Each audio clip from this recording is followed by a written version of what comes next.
نحمدہ و نصلی علی رسولہ الکریم۔ قرآن مجید میں ارشاد ربانی ومن یطع اللہ والرسول فاولئک مع الذین انعم اللہ علیہم من النبیین والصدیقین والشہداء والصالحین وحسن اولئک رفیقا۔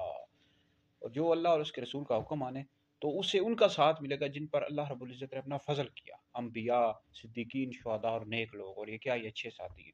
یہ آیت مبارکہ حضرت سیدنا ثوبان رضی اللہ تعالیٰ عنہ کے متعلق نازل ہوئی۔ نبی کریم علیہ السلام کے صحابیاں بہت زیادہ حضور علیہ السلام سے محبت کیا کرتے تھے۔ جتنی بھی تفاسیر ہیں ان میں اس کا شان نزول لکھا ہوا ہے۔ تو انہوں نے عرض کی، یا رسول اللہ یہاں پر تو آپ کا دیدار کر لیتے، آخرت میں کس طرح ہوگا، کیونکہ آپ تو اللہ کے نبی، آپ کے تو درجات بہت بلند ہوں گے۔ تو اس وقت یہ آیت مبارکہ نازل ہوئی کہ جو یعنی وہاں پر بھی جو شخص نبی کریم علیہ السلام کے ساتھ محبت کرتا ہے، عشق کرتا ہے، تو وہاں پر بھی اس کو نبی کریم علیہ السلام کا دیدار ہوگا۔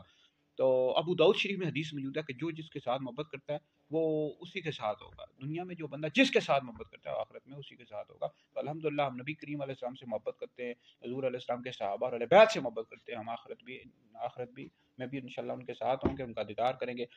تو اس میں ارشاد فرمایا گیا کہ جن پر اللہ رب العزت نے اپنا فضل کیا، انبیاء پر، سب سے پہلے انبیاء پر، پھر اس کے بعد صدیقین۔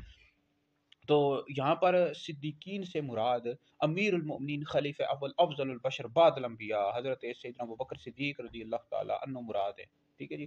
اور شہداء سے مراد حضرت عمر ہیں، حضرت عثمان ہیں، حضرت علی رضی اللہ تعالیٰ عنہ اجمعین۔ صالحین سے مراد اللہ کے ولی ہیں، نیک لوگ ہیں۔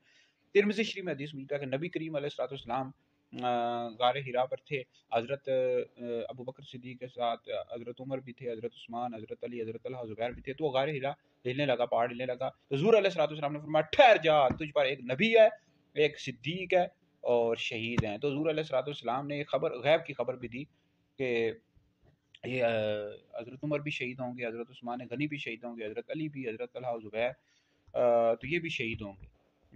تو حضرت عمر بھی شہید ہوئے، حضرت عثمان غنی بھی شہید ہوئے، حضرت علی بھی شہید ہوئے۔ تو لہٰذا اس سے معلوم ہوتا ہے کہ نبی کریم علیہ السلام خلفائے راشدین کے ساتھ کتنے محبت کیا کرتے تھے، حضرت ابوبکر صدیق کے ساتھ، حضرت عمر، حضرت عثمان، حضرت علی کے ساتھ، اور باقی اشرا مبشرہ کے ساتھ، حضرت طلحہ، حضرت زبیر۔ تو وہ بھی بہت بڑی ہستیاں، حضرت طلحہ و زبیر یہ اشرا مبشرہ میں سے ہیں۔ دنیا میں ہی نبی کریم علیہ السلام نے کو جنت کی بشارت دی۔